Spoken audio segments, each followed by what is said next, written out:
Hello, and welcome to Enchantment of Eternity's review for the Gamesters of Triskelion, which is episode 17 of season 2 of Star Trek The Original Series. This video is part of a series of videos where I review episodes of Star Trek The Original Series, one episode at a time. In this video, I will cover the second season episode, The Gamesters of Triskelion.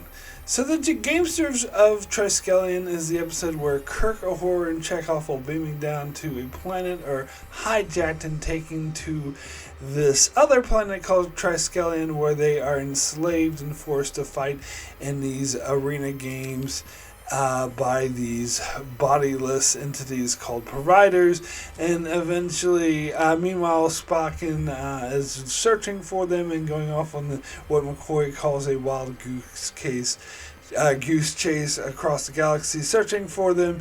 And eventually Kirk challenges these providers and gives them a huge wager that he'd be able to beat up 3 guys in an arena, and if so, they'd let them all free, and he does so, and they are freed. So again, as I didn't intend this, but it's turning out where I'm always talking about what I thought of each episode when I first watched them when I was younger, when I was a teenager. And I think that's really relevant here because I used to love this episode. I used to think of it, especially when I very, very first started watching Star Trek. It was one of the first ones I saw, I believe. And I remember really liking it because it was a really high concept episode. Like Kirk, Uhura, and Chekhov are taken to this planet and forced to fight in these games, in these arena games, and that's like, ooh, isn't that cool? That's like, again, I feel like that's a kind of concept a lot of cartoons I was watching at that age were doing, and it's like I think it's something that appeals more to kids. It's like one of those high concept episodes. Isn't it cool? This sounds like an interesting idea that they're stolen away and taken to another part of the galaxy and forced to fight these gladiator type battles, and and of course, even at this age, I was really fascinated by the idea of focusing more on some of the minor characters, such as Chekhov and Uhura, rather than always being Kirk, Spock, and McCoy. And I used to get a kick out of this episode. I liked the battles, and I liked at the end when they had those little brains, and they were like the providers, like 500 quatlus, I bet 600 quatlus on the newcomers. That was kind of cool, and how Kirk outbid them and wagered them and challenged them to do this thing. Now, as I grew older and matured more, this concept was less and less interesting to me. It's as I said, so I think this is appealing to younger audiences, but as I got older, it's kind of boring. It's just such a plain concept of these Kirk and his crewmates being held captive against their will, and they're constantly saying we're not going to fight and we're not going to kill, and they're constantly threatened with there and forced to do so anyway. And it's actually kind of boring. There actually isn't really that many fight scenes. I mean, there are some fight scenes, yes, but they don't actually have arena gladiator battles for most of the time. Most of the time it's just Kirk disobeying and getting attacked or punished for doing so. And honestly, they don't really focus much on Chekhov and Uhura. I feel like the reason why they chose those characters and not Kirk and not Spock and McCoy is because Spock and McCoy get more screen time being on the Enterprise than they would have had they been on the planet with Kirk, because the planet storyline focuses almost exclusively on Kirk. And also there's this, I used to think it was like cute or romantic, the storyline that Kirk has with the his trainer, the thrall, whatever her name was. And now I just see it as ridiculous and kind of out of nowhere, and it's actually silly the way that Kirk smoozes her, is like, oh, look at that, and shows her reflection, you're beautiful, and then just starts kissing her randomly at sometimes, saying like, oh, I'm just helping you, and something. It's like, oh, help me once more. Like, it was cheesy, and at this stage, I'm going through the original series.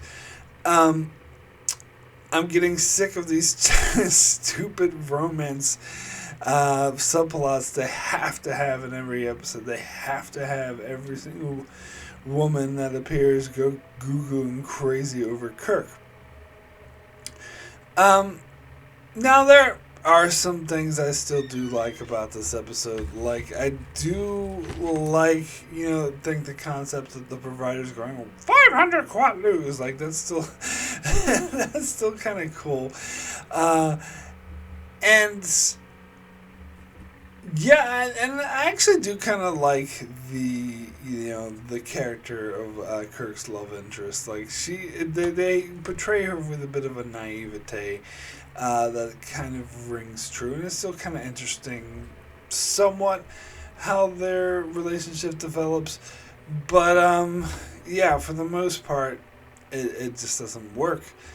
And then there's the subplot with McCoy and Spock, and this subplot is irritating as hell. It is very contrived and pretty much fake stakes, because, they searched the area of the planet they were at, and they couldn't find any sign of Kirk, Chekhov, and Uhura anywhere. The only thing they found was this beam that happened to come from that, the same location where Kirk was, and leading to like a star system far away. And so eventually, Spock follows the source of this beam, and the entire time McCoy and Scotty are giving Spock a hard time. Especially McCoy is being really like a pain in the ass and being really obtuse and like, Spock, why are you taking us on this wild goose chase?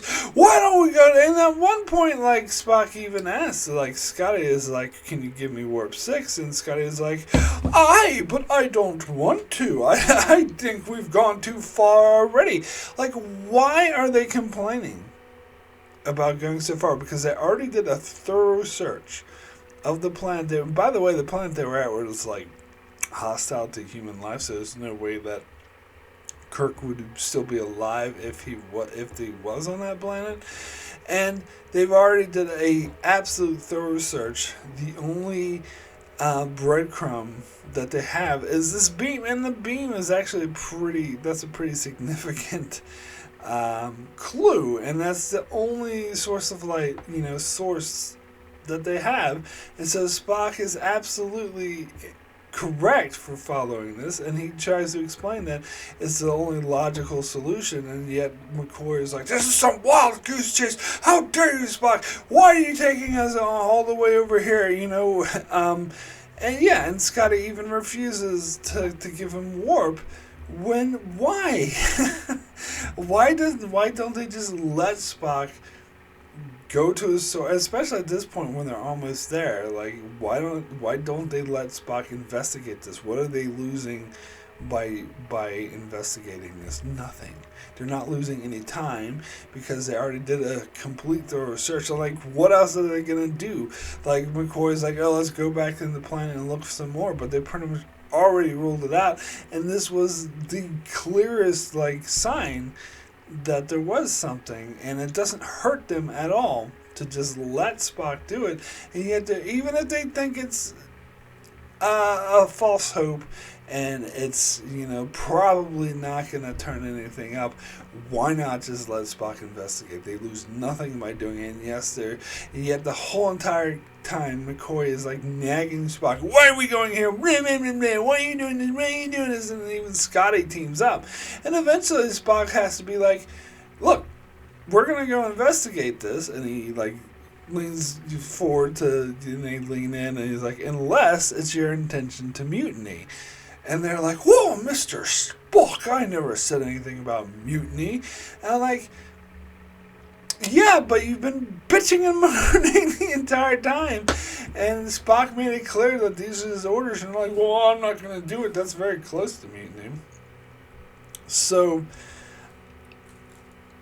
and then once they get there, and they find that Kirk and Uhura and Chekhov are indeed on the exact spot that Spock thought they would be, does McCoy apologize? Does McCoy and Scotty be like, you're totally right, we should have listened to you? No. They're just like, Spock, why don't you go down and save them? Really, no admission of how wrong you were and how much of a pain in the ass you were being and how you almost caused the death of your own goddamn friend because you were being a pain in the ass for no good reason. And here's why. This is why it was written in the plot, is why it's contrived, is because it's there to create tension. Because without, there's that conflict between Spock and McCoy, there's no tension in the storyline. It's simply Spock investigating a clue, which is not interesting for the viewers. So they had to create this artificial tension with McCoy nagging Spock the whole time. But it's annoying. It's not interesting. It's just heavily contrived. And it bothers the hell out of me. This is like McCoy at his most annoying.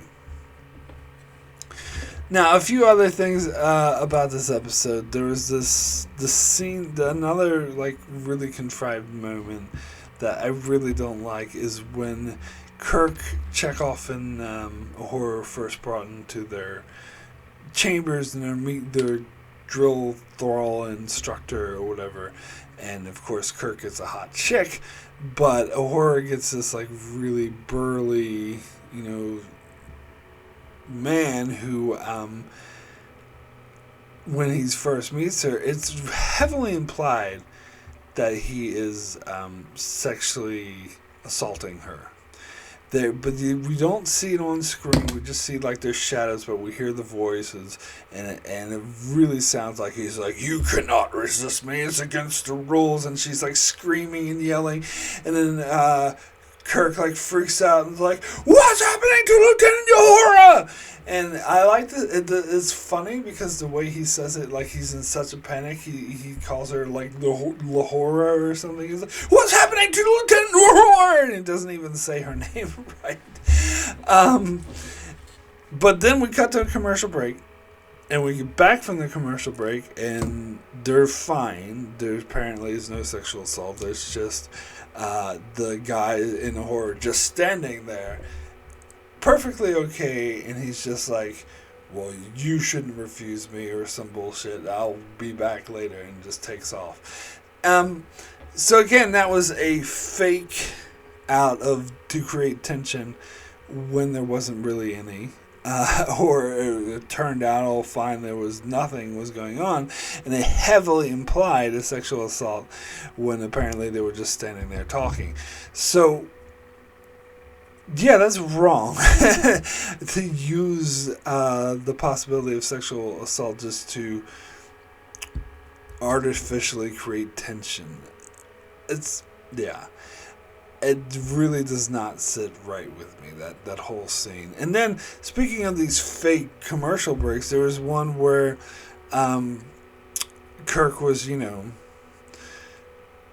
romancing his love interest and asking her about he provided him information about the providers, and when she starts to talk, they start to torture her using her collar of obedience, whatever the hell they call it, and she's like, in pain, and then Kirk's like, "Stop it! You're killing her!" Like the over-the-top Shatner performance.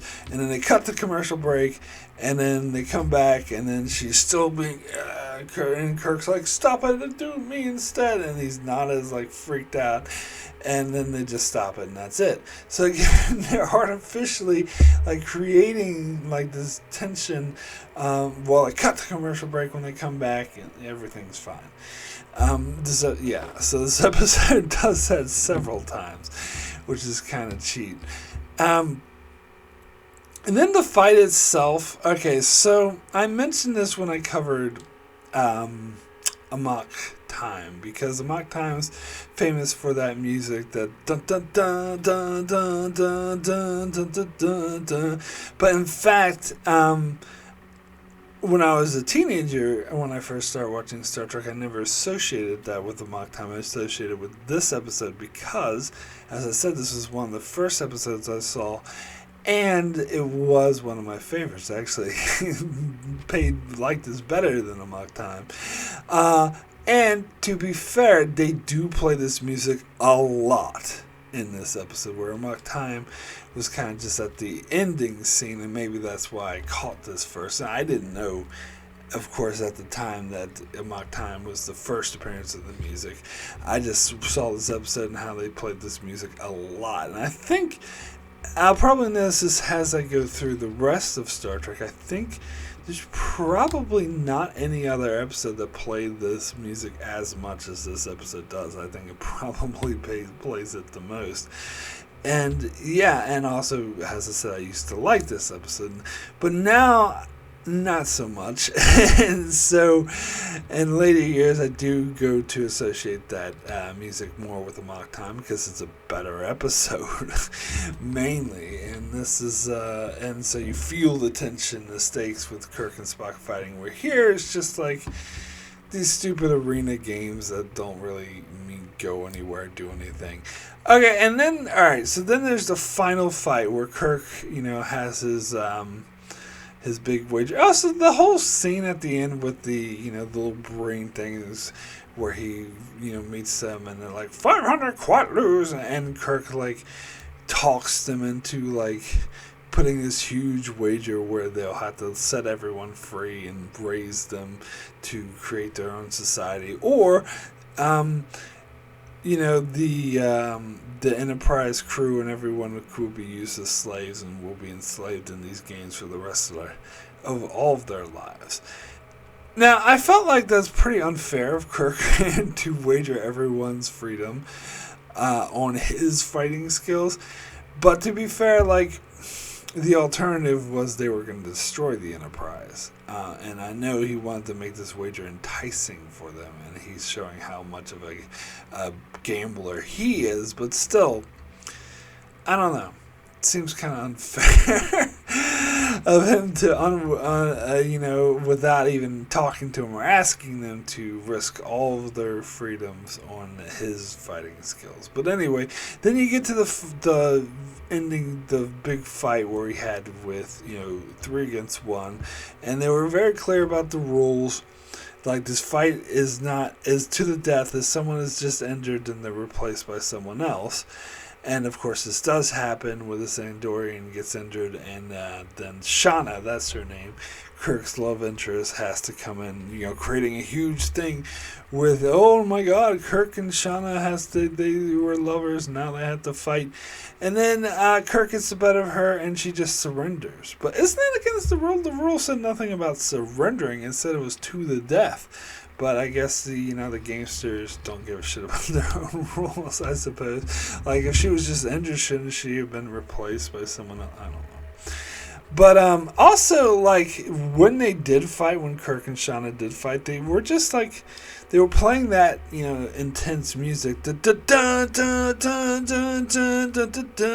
they weren't actually fighting. They were just sitting there, like, with their weapons, like, oh, I don't want to hurt you, no, I don't want to hurt you, and that music fell out of place, though.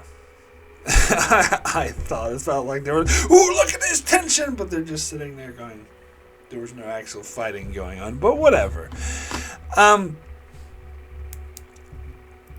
Yeah, so I don't know. I don't really have anything else to say about this episode other than I still find it, a little bit of fun, a little bit of entertaining. I do like how they have Chekhov and Uhura there instead of Spock and McCoy. I just wish they didn't have that stupid side plot with Spock and McCoy, which is so annoying. Apparently, originally it was supposed to be Sulu, who was on the planet, but George Takei was busy filming another film, so they rewrote all the lines to give it to Chekhov instead. Which is interesting. I think George Takei was busy a lot during the filming of Season 2 because he doesn't appear in as many episodes in Season 2 as he did in Season 1.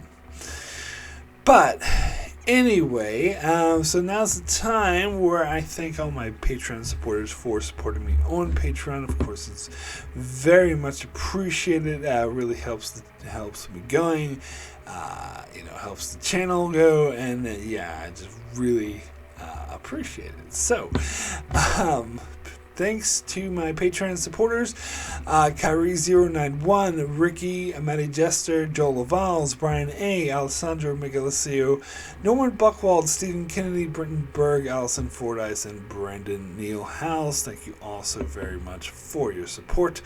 And we have a few patron comments on this episode. First comment is from Ricky, who says, "This is an average episode. I would put it slightly above average compared to the mediocrity of Season 2, for there were some good things about it, such as instead of it being a Kirk, Spock, and McCoy beaming down and getting stuck, it's instead Uhura and Chekhov.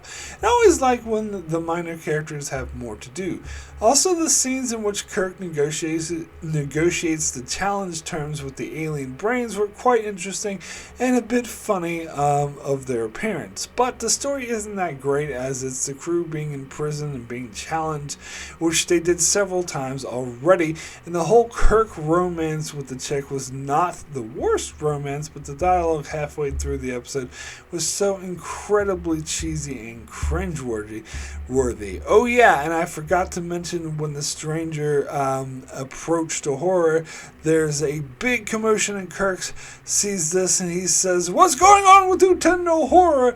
And they have this dramatic music playing. It cuts to break, but then when the next scene plays, all of a sudden the matter is resolved and the stranger got kicked out, making this entirely pointless. So a decent episode.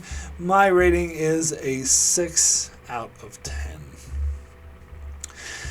Next comment is from Matty Jester, who says, "I think this is a fun episode, but nothing too special. There's some action and excitement, and the reveal of the providers is pretty memorable. I also always remember this episode from The Simpsons parody where Homer is fighting Barney. That made me laugh a lot. Other than that, there's better episodes out there that tread similar ground. 6.5 Quatloos out of 10. Next comment is from Brandon Neal Howells. The Gamesters of Triskelion. Kirk, Uhura, and Chekhov are kidnapped by disembodied brains who are so highly evolved that they hold gladiatorial, however you pronounce that, sports to keep from getting bored. Yes, it really is as stupid as it sounds. Uhura's Drillthal probably sexually assaults her, never shown, but simply implied. Chekhov's drill thrall has a definite crush on him, which he finds very embarrassing. Kirk's drill thrall seems to be the slave from Bread and Circuses, so they talk about love and freedom, while she looks on vacantly. McCoy constantly sniping at Spock is exceedingly annoying. 3 Quatloos out of 10. So there's another scene. Yeah, there's another thing I wanted to mention about this episode that I forgot to mention earlier, was that this is actually, someone actually referred to this as Arena Part 2, which it actually kind of is.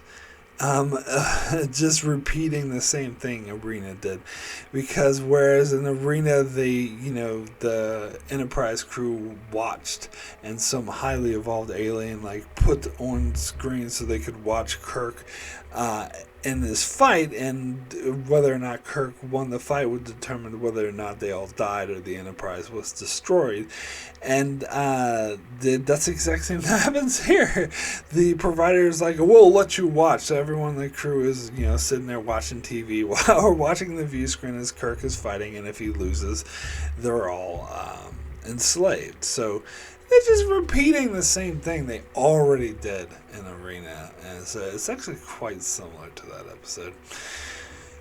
But anywho, my rating for Gamesters of Triskelion out of 10 is a 5, average. I think in the past, like when I was a kid, I would probably have given this episode a 9, but the older I got, the more the rating has gone down. Like when I was in my late teens, I'd give it an 8. When I was in my 20s, I'd give it a 7. In my 30s, I'd probably give it a 6, and now I'm giving it a 5. It's like the older I get, the less I like this episode, because it's that high concept is more appealing to younger kids, I think. Like I used to, as I said, a lot of cartoons would have these kind of things in it, but now I just think it's, I don't know, especially the thing that bothers me most about this episode is how cheesy the romance is between Kirk and Shauna. How the whole time he's like trying to explain love, and she even at one point she turns to him and she says, "What is love?" And my response was, "Baby, don't hurt me no more." Sorry. That popped in my mind for the first time when I was watching that. That's what I thought Kirk would say. But anyway, that is it for my review of Gamesters of Triskelion. Thank you so much for watching. And so now I'll see what's coming up next on my channel. Thursday, of course, would be my review for the latest episode of Picard, and Saturday I will be back with another TOS review with the episode Obsession. And then the following Monday, I shall return with a review for the episode The Immunity Syndrome. 2 episodes I'm not particularly fond of, but I shall be back to review them all the same. So you can check out my channel as I cover many other Star Trek videos and also videos of many other shows as well. So be sure to subscribe so you can keep up with all of that. Thanks a lot for watching.